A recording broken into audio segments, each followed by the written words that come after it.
Albert Pollard, and his matter of background, I represented the 5 counties of the Northern Neck in the General Assembly for approximately 10 years. Hope you won't hold that against me. We used to say, the General Assembly, we used to say, well, I've got friends on both sides of this issue, and I'm with my friends.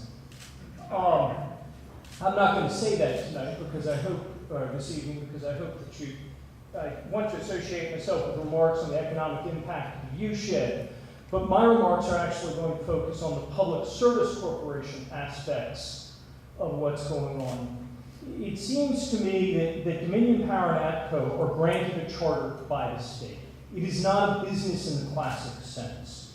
And with that charter, there are obligations and duties that are higher than that of an ordinary company. There's a duty to inform the public, and instead, what I've seen just from a casual, not even studying the issue, there is a pattern of obfuscation with these infrastructure projects. That pattern is demonstrated when you look at the 2012-2013 application by Dominion Power, that's PUE 2012-00134, where, and this was power transmission line out in the western part of the state, Rock Bridge, Augusta County. Dominion Power submitted an application, then they withdrew the application, saying that they had geometrical modifications, and during that application, during that withdrawal, the average tower height went from 139 feet to 180 feet. In 2012, with that application, Dominion said that they thought they needed slight modifications and quote-unquote engineering refinement. And this was in a letter to DEQ. And they said to DEQ that they were going to add an additional 2 to 14 feet to the towers. Instead, some of the towers out in that part of the world increased by 41 feet. And it's therefore the burden was on the citizens of that community to uncover that. Similarly, in this community, it's been the duty of the citizens to uncover what's actually going on. When you speak to a member of the Board of Supervisors, it was again essentially a pattern of obfuscation. This does not have to do, I want to say, with the fine people who work every day for Dominion Power. This is not about the linemen. This is not about the people who collect the bills. This is about the corporate culture. And when you talk to a member of the Board of Supervisors, they got a single rendition of a single tower with nothing for a sense of scale. They were given a height, but the height of that was completely abstract. And it wasn't until the citizens got involved that what was actually going to be on the table was uncovered. And it's hard to find the public service component of that public service corporation. And so, as I said, this isn't a normal business. It's granted a territory, and it gets 100% of the business within that territory.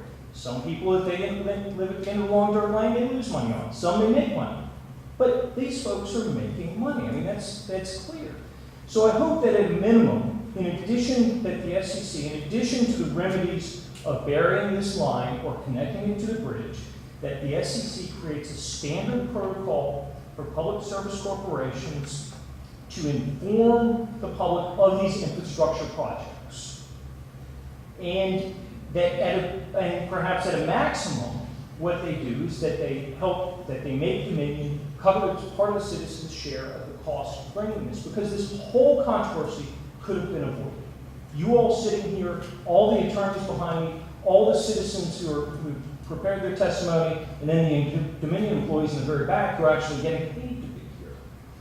As a final note, I'd like to please caution the SCC against believing the crocodile tears of Dominion not wanting another rack or rate adjustment clause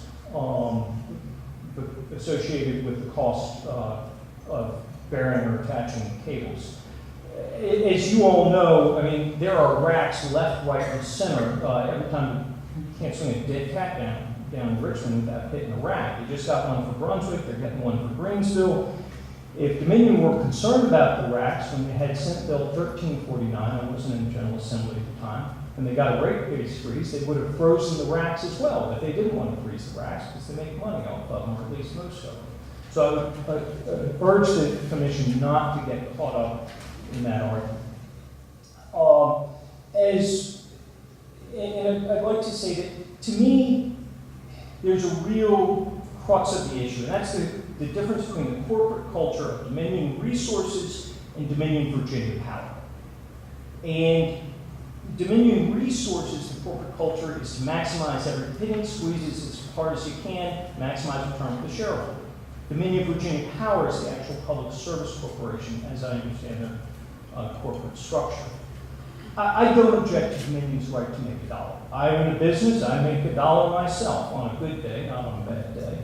But what the commission needs to rein in is that when one's own monthly bills are being used against you so that they can obfuscate the truth and the citizens have to uncover, it's fundamentally an unfair playing field. So in addition to other remedies, I would hope that you all would remedy that.